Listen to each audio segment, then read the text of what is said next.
Dan untuk mengonfirmasi terkait dengan gempa yang terjadi pada pukul 7.50 waktu Indonesia Barat, tadi pemirsa kami sudah bergabung dengan Kepala Pusat Gempa Bumi dan Tsunami BMKG Daryono. Pak Daryono, selamat pagi, sudah bergabung bersama kami.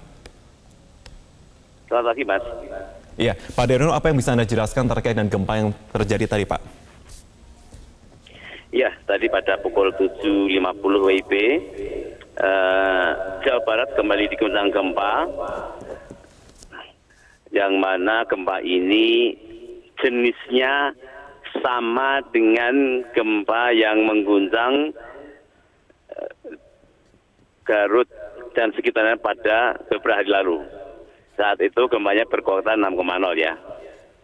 Nah, gempa ini akibat adanya deformasi atau patahan dalam lempeng Australia yang para ahli menyebutnya sebagai gempa intraslab atau gempa Benioff ya.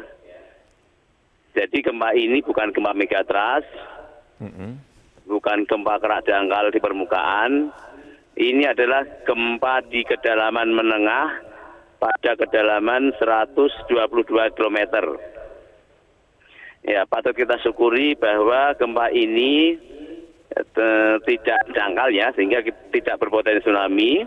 Kemudian juga tidak di kedalaman sekitar 50 km ke bawah ya, karena efek terjadi, maka gempa ini bisa berpotensi menimbulkan kerusakan karena karakteristik gempa intraslab itu mampu meradiasikan energi yang terlepaskan dari zat gempa itu lebih kuat dari gempa dengan magnitudo sekelasnya dengan sumber lain. Inilah uniknya, dan gempa ini memiliki spektrum guncangan yang cukup luas. Hampir seluruh Jawa Barat, Jakarta, Banten, Jawa Tengah bagian barat, semua merasakan gempa ini, Mas. Hingga Jakarta, Pak ya. Dan kedalaman kami konfirmasi 122 km ya, Pak ya? Benar, itu adalah kedalaman update ya. Oke, untuk efeknya yang ditimbulkan, apakah ini sama besarnya seperti yang terjadi di Garut kemarin, Bapak, atau ini lebih berat? Lebih besar yang Garut, Nah, hanya saja saat ini kita belum mendapatkan laporan kerusakan. Oke, masih didata terkait dengan apakah ada kerusakan atau tidak ya, Pak Daryono ya. Tapi kalau kita lihat, ya, Pak, apakah gempa ini berpotensi menimbulkan gempa-gempa kecil susulan? Tidak seperti itu, karena kalau gempa di kedalaman menengah itu benar-benar murni gempa yang bersumber dari batuan yang elastik atau daktil, sehingga ini akan miskin gempa susulan. Oke, jalurnya sama seperti gempa yang mengguncang Garut ya, Pak ya. Tapi apakah ini memang rawan di wilayah Jawa Barat, Pak? Tidak hanya di Jawa Barat, gempa-gempa ini biasanya terjadi di lempeng tektonik yang menunjam ke bawah kepulauan. Jadi gempa ini pernah terjadi sangat besar pada tahun 2009 di Padang Pariaman, yang saat itu menimbulkan kerusakan yang luar biasa. Dan itu salah satu gempa intraslab yang cukup paling besar di dunia. Dan dampaknya memang sangat merusak. Ini juga mirip gempa yang terjadi pada tahun lalu di Jawa Timur. Sekitar bulan Mei dan April itu ada 2 kali gempa intraslab yang merusak 16 kabupaten di Jawa Timur. Oke. Berarti untuk wilayah yang patut untuk diwaspadai, Pak, dengan karakteristik serupa di mana saja?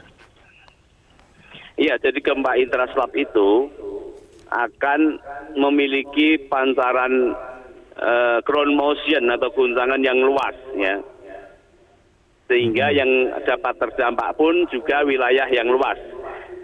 Berbeda dengan gempa kerak dangkal atau shallow crustal yang contohnya terjadi di Cianjur, itu akan terdampak di wilayah relatif lokal saja, di Cianjur khususnya di Kecamatan Cugenang dan sekitarnya. Tetapi kalau gempa Interslab ini dia mampu memiliki spektrum yang luas, dan jika magnitudenya kuat, dia bisa menimbulkan dampak yang signifikan pada wilayah yang luas.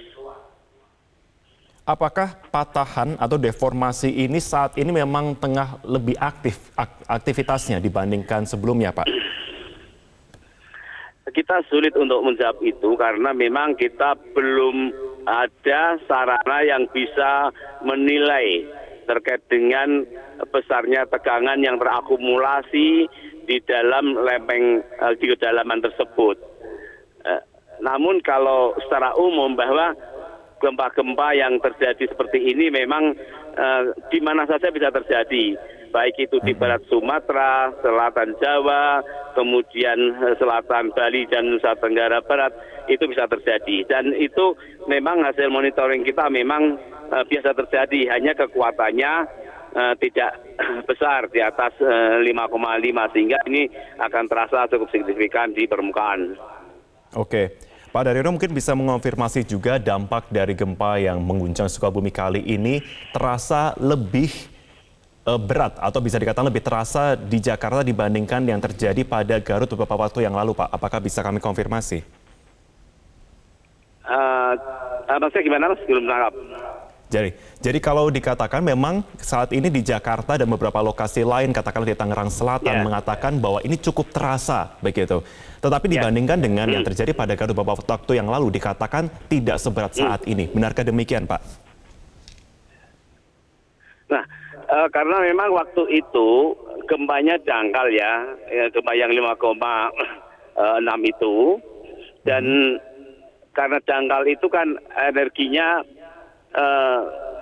dapat mencapai permukaan itu tanpa belum banyak mengalami penyerapan atau atenuasi, sehingga gempa waktu itu memang dapat dirasakan di Jakarta, Tangerang cukup kuat ya, karena memang energinya itu sampai di permukaan itu masih relatif utuh ya.